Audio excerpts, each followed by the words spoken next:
the best of the week on Relevant Radio. How sweet it is to spend time with you every day. Thank you for listening to the Patrick Madrid Show. All I ask is that you please tell your friends. Let everybody know about the program. You can text the link to the program from your phone.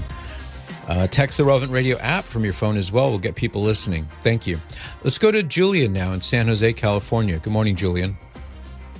Hi, Patrick. Good morning. Good morning. I'm asking a question on my son Nico's behalf.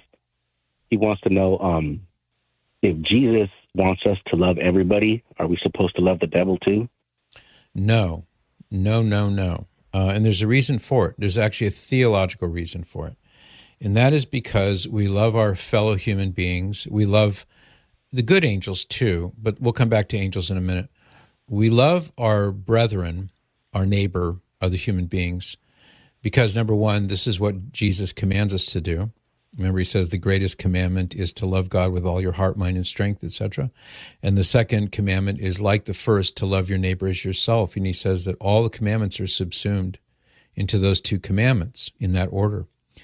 But we love our fellow human beings because there is the possibility, among other reasons, one of the reasons is because there's the possibility of them being saved. And Jesus has redeemed all of us by his death on the cross, and he will save those who will be saved, the predestined who will be saved. And so our love and service, our charity, our prayers, etc., are ordered toward that person fulfilling his purpose in life, which is to be happy with God forever in heaven. Now, by contrast, the fallen angels, it's impossible for them to do this. So there's no point in loving them. There's really nothing to love. First of all, there are implacable enemies, and their sole goal in their eternal existence is to drag us down to hell with them. They hate us. They hate God. So the reason it's pointless to love them is because there's no hope of them ever changing. They will always be that way. So when you consider it from that standpoint, you can say in the abstract that God loves all of his creatures, and we can demonstrate that by virtue of the fact that they exist. It must really drive the devil crazy that as much as he hates God, he still has some goodness in him in the form of his existence. And God created him to be eternal, and he exists. But we as creatures, we have no reason. It would be pointless. It would be superfluous to love them. I'll give you a parallel example, if I may, Julian. This might help your son because you're talking to him. Okay.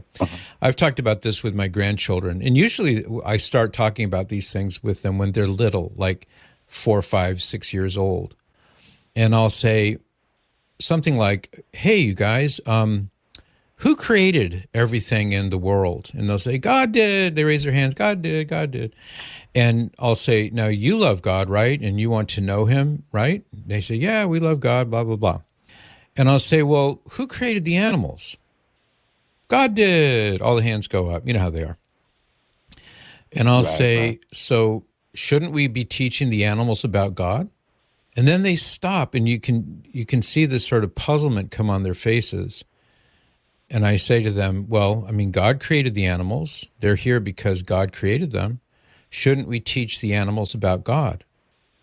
And at that point, usually, because when they're little, they can't really go any deeper than that. But sometimes, you know, one of the brighter ones will say, well, no, because they can't understand it. And I'll say, well, what do you mean they can't understand it? Why do we learn about God, but we don't teach animals about God? And the point gradually will unfold is that it's pointless to try to teach animals about God. They can't understand it. They have no ability to, in any intellectual way, because they're not intellectual creatures, they can't accommodate that information. It's meaningless to them, and it will always be meaningless to them. They'd be like saying, why don't we teach the rocks about God? It's pointless. And in a similar kind of way, we can't love the devil or the fallen angels because it's pointless. There's no purpose to it. Wow, so that's a great answer. I think he's going to understand that quite well. Yeah. I find it entertaining, but as a loving grandfather, it's entertaining, but it's also useful to get the children to start thinking about, well, what makes us different from the animals? We can love God, we Yeah. can know about God, but they can't, and it's not their fault. They just can't. Yeah. So those are some thoughts. Thank you. He also wanted to add one thing besides that, a comment. He said that he likes your lip sweater. My what? Lip sweater. Your lip sweater. My lip sweater. I'm not sure what that is. Your mustache. Oh, okay. Fair enough. He's cracking up right here. He says you got a cool lip sweater. Oh, your son is there. What's his name? Nico. Hey, Nico. Hi. Nice to talk to you. How old are you? 11. That's a great age. Well, I'll tell you something, Nico. If your dad permits it, and only if he permits it, if you go to my website, which you can get to by going to relevantradio.com/Patrick, and then click on links, and you'll find my website. There's a picture section there that's got pictures from the time I was a kid till more or less now. And I think there's one in there that has it's a picture of me without my mustache as an adult. So if you want to see the difference, you'll see it there. If your dad says it's okay. Yeah, right? that'll be fine. Thanks a lot, Okay. Patrick. I appreciate it. God bless you. You got it, Julian. Thank you, Julian. Thank you, Nico. You can join me by listening to The Patrick Madrid Show on the Relevant Radio app, live each weekday at 8 to 11 a.m. And thanks for listening.